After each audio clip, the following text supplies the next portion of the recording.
Hey guys, it's Rachel and welcome back to the video, and today I am finally doing another one of these extended Yu-Gi-Oh art speed arts. I used to do these a lot more in the past and you guys always really enjoyed these videos, so I thought I would go ahead and do another one. Today we are extending it Prior of the Ice Barrier. This is actually a commission, so someone on Instagram DM'd to me and they're like, hey, can you extend one of these Yu-Gi-Oh cards? And of course I said yes, and he was nice enough to let me make this into a video, so here you guys go. Okay, so I thought we would talk a little bit about the process that I go through with like extending Yu-Gi-Oh art cards, because apparently it's like a really popular market and like it's probably one of the things that I get commissioned for the most often. And I think when you're watching a speed art of this stuff and you see it on YouTube and all that stuff, it looks a lot easier than it actually is, because as an artist you kind of have to almost scrap your own style and just use your basic like technical skills to kind of copy the art that's already there and extend it past its borders. So I'm gonna be kind of going over like a little bit of the process of how I went through this card and kind of like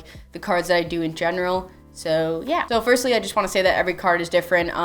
You're gonna have to do different things depending on the card. Sometimes you have to extend like a human, and sometimes it's literally just like the background. And I think also you get to kind of choose what you want to do with the full art sometimes, because technically the extended portion of the card is unknown and like the artist gets to make up what is there or what isn't. So technically you could turn it into anything. But usually the first thing I do is look for references, because sometimes maybe one of the cards has been in like the TV show or something like that, and then you can already get an idea of what's past the borders of the card. That's definitely not for every card. I know a lot of cards that don't do that. Like Prior of the Ice Barrier had no references at all except for the original card. But that's usually the first thing I do, so I will go ahead and look for references, either maybe someone's already done a full art of it or it's been in the TV show. And then next, of course, I sketch out kind of what I want to do with the full art portion of the card. So this kind of just comes down to best judgment, what you think the rest of the card would be if you did see it. So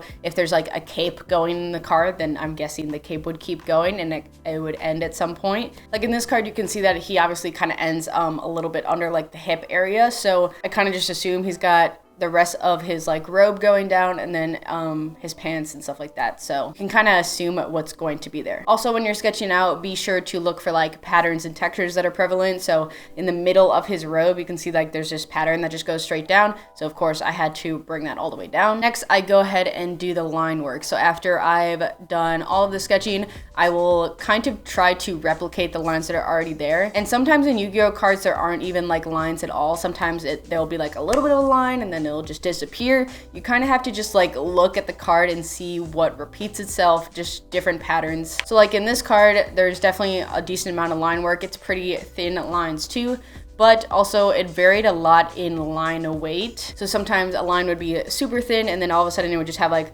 a little bit of like a width to it and then go back in. I don't know exactly why. I'm guessing it's also partly because of the upscaling of the card, so different quality issues with that. And of course, when you're doing your line work, pay attention to the colors of the line, because they are definitely not always black. I'm actually, the majority of the lines that I did were not hard black. They were like a brown or a shade of like a yellow or something like that. And the lines would often change in color, so I kind of had to implement a few different colors and then just kind of blur them together so that they looked natural to the card. And then before we get into the coloring section, I thought we would talk a little bit about copy and pasting. So sometimes it's almost more beneficial to just copy and paste and use Photoshop's abilities to your advantage. So I actually didn't do a lot of copy and pasting in this card specifically, but I've done it in a lot of other cards before. The only thing that I did with this card is at the top of the staff, there's like two like heads to it, I guess, and I copied the one that was already in the original image over to the other side because that's what it's supposed to be, because there's another card that shows the rest of the staff, so I knew that I had to have that extra head. What I could have also done if I wanted to, but I didn't, was just copy the portion of the staff that's already there and just paste it to the bottom and have it extend all the way. And that, if you do that, you just have to make sure that it doesn't look unnatural and that it looks like it just repeated itself. So maybe you need to transform certain parts of the staff, make it look a little bit different, maybe turn it around, maybe mirror it or something. So I think sometimes when you're making Yu-Gi-Oh cards, just be on the lookout for ways you can cut corners, especially if it's going to benefit the extended art in the end. Like there was one that I did probably like a few months back that the whole background of the card was like a bunch of like pink flowers all over the place.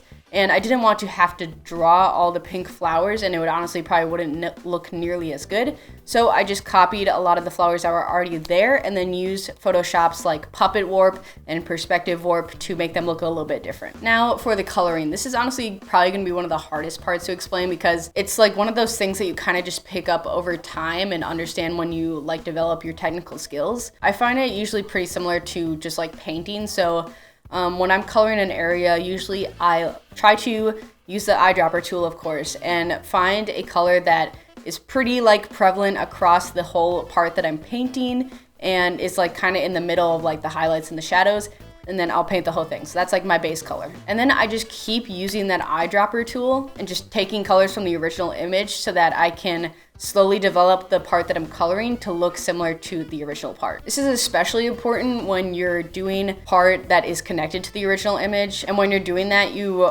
want to be especially careful with where you're placing those colors so that they look like they're actually extending over the border of the card, and then you can use the little smear tool to make it go right over. Another thing that I notice when I'm coloring and with Yu-Gi-Oh cards in general is that sometimes they throw in like little bits of different colors that you wouldn't necessarily expect to be there. So in his robe, there's a lot of like these little blue splotches all over the place just from like different textures and stuff with the painting style. So at the very end, I actually added those in and just blurred them and then turned down the opacity a little bit so that it kind of carried around that texture. The more you like get into coloring the card and the more you like really examine what colors are there, you'll notice all the little colors that they decide to throw in just to like add some detail. And that's something to kind of bring into your coloring also so that it looks normal. So yeah, like what I was saying is it's a lot like painting. It's very like put a base coat down and then you just keep layering more and more colors until it resembles that like original coloring that is there. And then I usually, at least for this card, I use like the Gaussian blur and the blur tool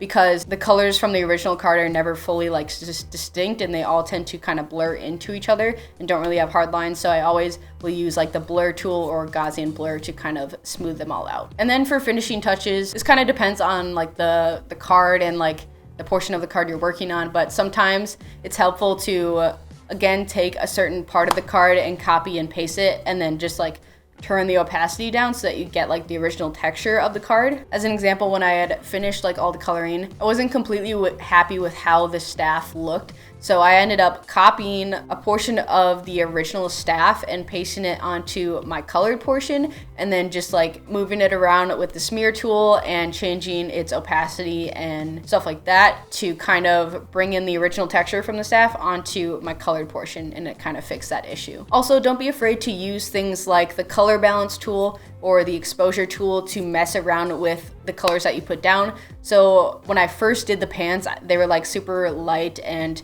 I wasn't completely happy with them, so I wanted to change them a little bit.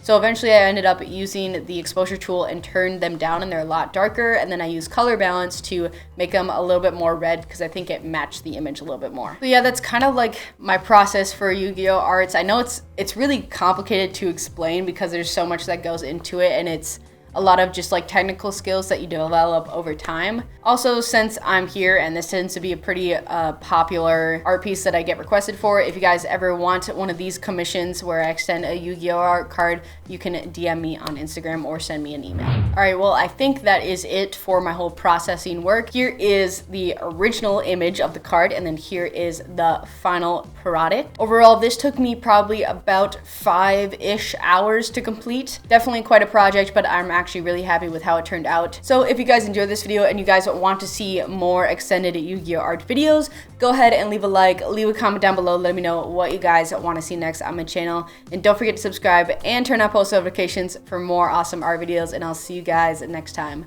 Bye!